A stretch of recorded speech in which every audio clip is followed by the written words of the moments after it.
Dove si possono trovare le ultime notizie sugli scavi di Pompei che non si limitino solo ai titoli urlati, copia e incolla dei giornaloni e dei telegiornali, finora ci si poteva affidare solo agli articoli scientifici pubblicati spesso dopo molti anni e di non agevole accesso. Ora il parco archeologico punta invece sull'e-journal, accessibile gratuitamente sul web e finalmente in tempi ragionevoli rispetto allo scavo.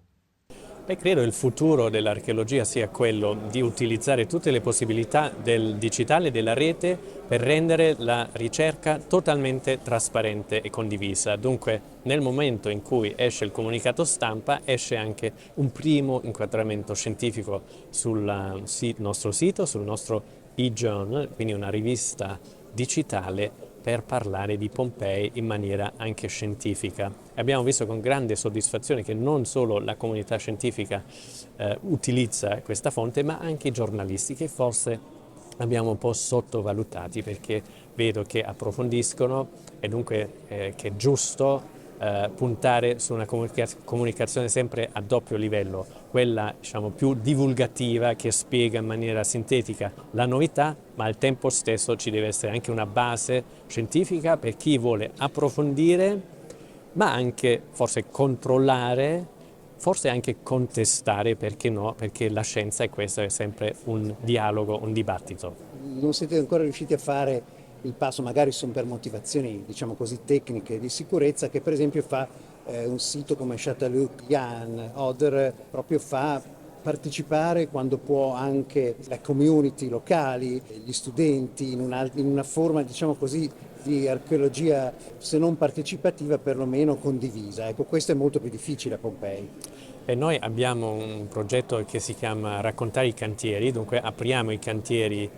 anche fisicamente ai visitatori. Abbiamo anche un progetto che si chiama Sogno di volare, dove facciamo teatro chiamando artisti importanti da tutta Italia che lavorano con i giovani del territorio, di diverse scuole, istituti professionali, licei, per la durata di un anno scolastico, e a maggio, adesso siamo nel terzo anno, va in scena nel Teatro Antico di Pompei una commedia di Aristofane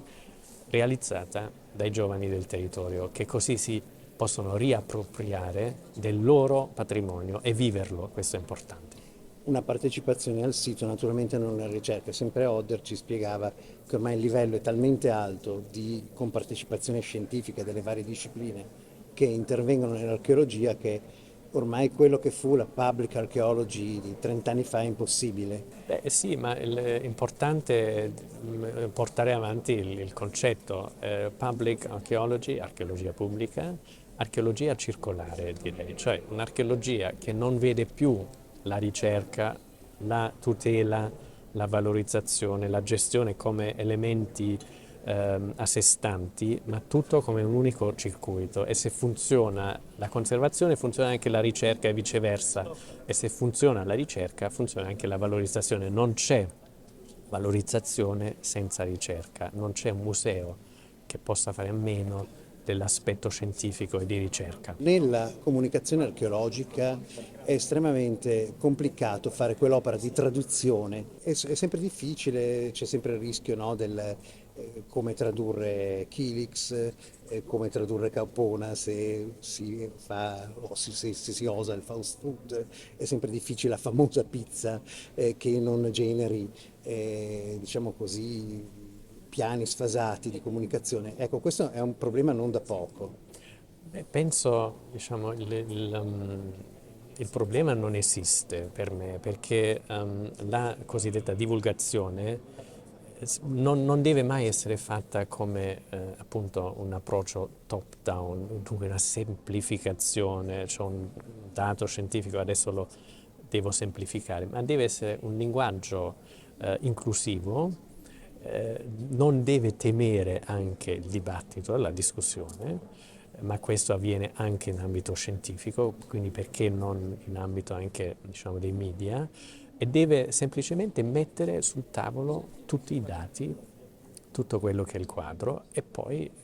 anche un po', ecco, noi siamo troppo fissati con l'idea del controllo e dobbiamo